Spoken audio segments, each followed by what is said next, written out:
Assalamualaikum warahmatullahi wabarakatuh.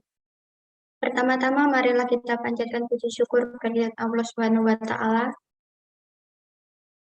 Yang kami hormati Ibu Anisya Lutfi Septanti ST MSc selaku dosen pengampu mata kuliah Manajemen Pemasaran 1 serta teman-teman yang kami sayangi dan kami banggakan. Kami dari kelompok 5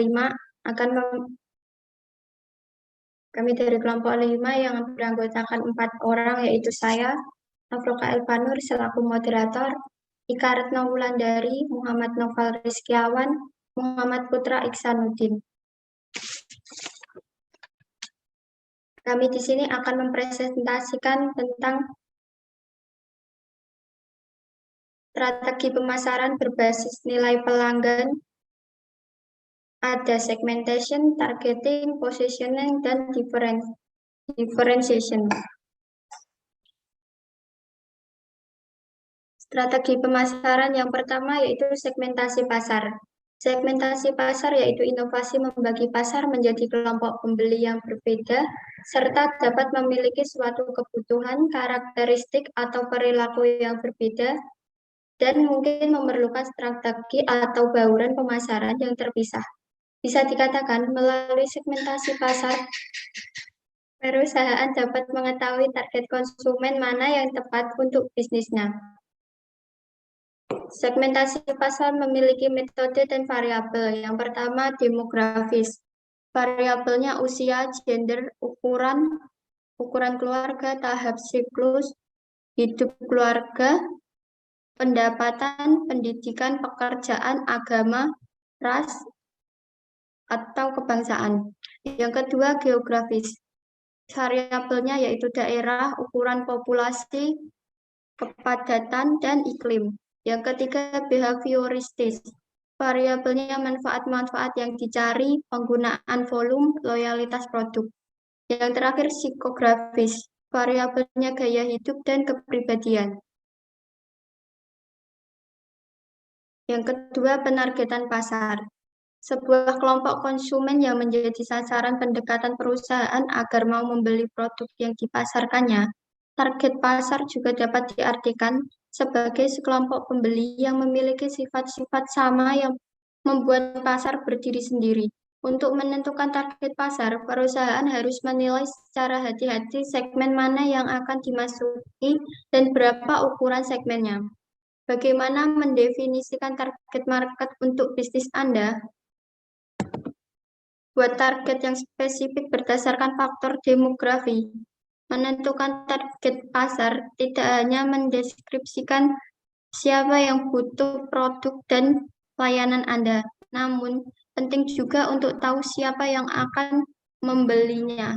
Pikirkan faktor-faktor berikut, yaitu umur, tempat tinggal, jenis kelamin, tingkat pendapatan, tingkat pendidikan, status pekerjaan, etnis.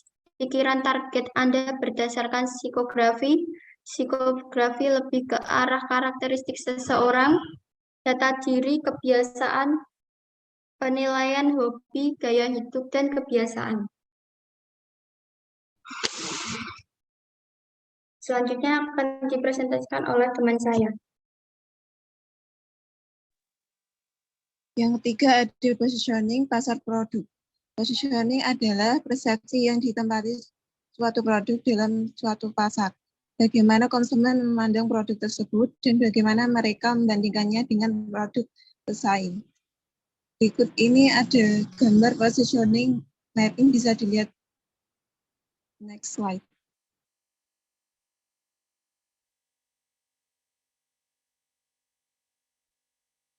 Yang keempat ada diferensiasi produk. Diferensiasi produk adalah pendekatan yang dikembangkan bisnis dengan menyediakan sesuatu yang unik, berbeda, dan terpersonalisasi kepada pelanggan dari barang-barang yang mungkin ditawarkan pesaing mereka di pasar. Sedangkan menurut Kotter, diferensiasi adalah tindakan merancang suatu perbedaan yang berarti untuk membedakan penawaran perusahaan dari penawaran pesaing.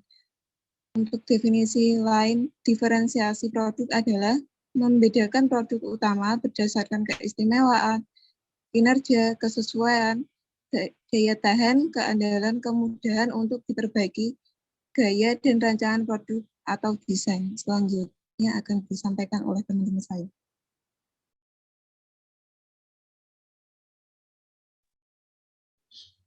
Penetapan sasaran segmentasi pasar. Yang pertama, ada segmentasi geografis, adalah jenis segmentasi pasar yang mengelompokkan calon pelanggan berdasarkan tempat tinggalnya. Orang-orang yang tinggal di lingkungan yang sama cenderung memiliki keinginan dan kebutuhan yang sama. Dan segmentasi geografis memungkinkan pemasar untuk menargetkan audiens di suatu negara, kota, atau wilayah dengan pesan yang menarik bagi keinginan dan kebutuhan spesifik mereka. Yang kedua, segmentasi demografis adalah bentuk identifikasi audiens yang tepat berdasarkan titik data seperti usia, jenis kelamin, status perkawinan, ukuran keluarga, pendapatan, pendidikan, ras, pekerjaan, kebangsaan, dan atau agama. Ini adalah salah satu dari 4 jenis utama segmentasi pemasaran, dan mungkin metode yang paling umum digunakan.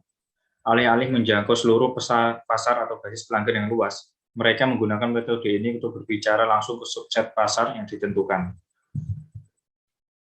Dan yang ketiga, segmentasi psikografis adalah suatu cara kualitatif yang lebih berfokus dalam mempelajari sikap pelanggan.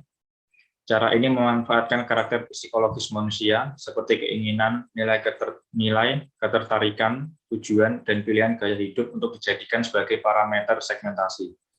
Tujuan utamanya adalah untuk bisa memahami perasaan konsumen secara lebih baik sehingga pemasaran bisa dilakukan secara lebih tepat. Dan yang keempat, segmentasi perilaku. Menurut definisi, membagi konsumen dengan tindakan yang mereka lakukan saat berinteraksi dengan bisnis Anda secara umum.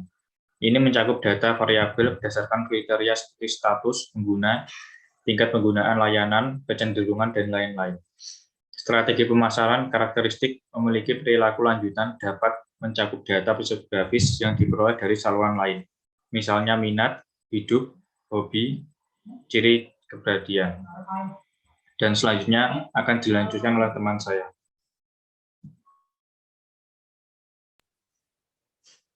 Baik, untuk materi selanjutnya yaitu tentang profil perusahaan Zara. Kita akan definisikan bagaimana perusahaan Zara itu dari awal mulai membangun sampai seperti sekarang. Zara adalah salah satu merek ternama yang berasal dari Spanyol dan bermarkas di Arteixo, Galicia. Zara didirikan pada tahun 1975 oleh Armencio Ortega dan Rosalia Mera. Zara sendiri merupakan flagship store dari Inditex yang juga memiliki beberapa merek ternama lainnya seperti Massimo Dutti, Pull & Bear, Oysho, Uterpi, Stradivarius, dan Bershka. Zara sendiri hanya membutuhkan waktu kurang lebih 2 minggu untuk mengembangkan produk-produk barunya, serta meluncurkan sekitar 10.000 dengan desain baru setiap tahunnya. Armencio Ortega pertama kali membuka Zara Store di sebuah jalan utama yang berpusat pada kota A Coruña, Galicia, Spanyol. Toko tersebut ternyata cukup sukses, sehingga Armencio membuka beberapa store lagi di Spanyol. Selama tahun 1980, Ortega mulai mengubah desain, manufaktur, dan proses distribusinya untuk mengurangi lead time dan bereaksi terhadap tren baru dalam cara yang lebih cepat, serta yang bisa disebut mode instan. Slide selanjutnya. Bagaimana kita cara bisa menganalisis strategi pemasaran pada Zara? Ada 3 golongan, yaitu yang pertama, fashion cashier. Apa sih fashion cashier ini? Fashion cashier ini merupakan pembeli paling loyal terhadap Zara. Tipe pembeli ini selalu mengikuti tren fashion, paling update, dan selalu menginginkan baju yang eksklusif. Mereka tidak memperdulikan harga berapapun mahalnya, akan tetap mereka beli. Untuk yang kedua, opinion seeker. Golongan ini lebih cenderung terpengaruh oleh lingkungan sekitarnya, baik melalui sosial media atau media lain yang bisa mempengaruhi mereka untuk membeli barang tersebut. Nah, yang ketiga, value buyer. Jenis terakhir ini adalah tipe konsumen yang sangat sensitif mengenai harga. Mereka lebih membandingkan produk Zara dengan brand lain, membandingkan untung ruginya, serta mencocokkan dengan model dan bahan lainnya atau harga yang tertera dalam brand yang lain. Nah, untuk slide selanjutnya. Yaitu tentang update strategi pemasaran Zara yang bisa kita ambil. Untuk cerita singkatnya, pada tahun 1998, Zara menerapkan taktik pemasaran yang sangat menarik saat mereka mau membuka gerai pertamanya di London. Strateginya adalah dengan menutup semua bagian toko ditutup rapat tanpa ada informasi apapun. Baik logo, kata-kata, atau petunjuk apapun, hanya kosong.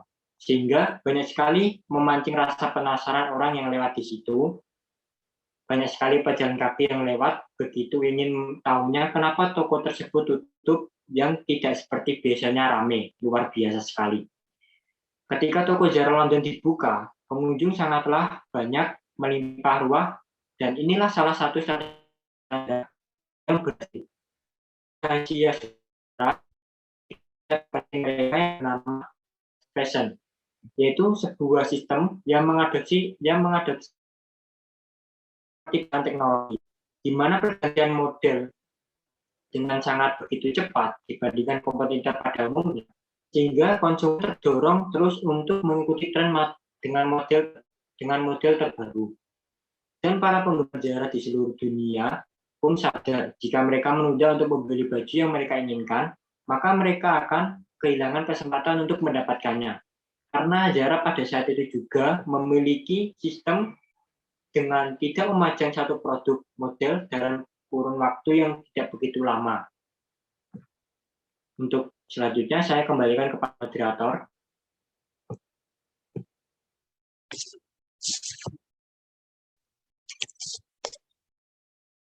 Baik, terima kasih.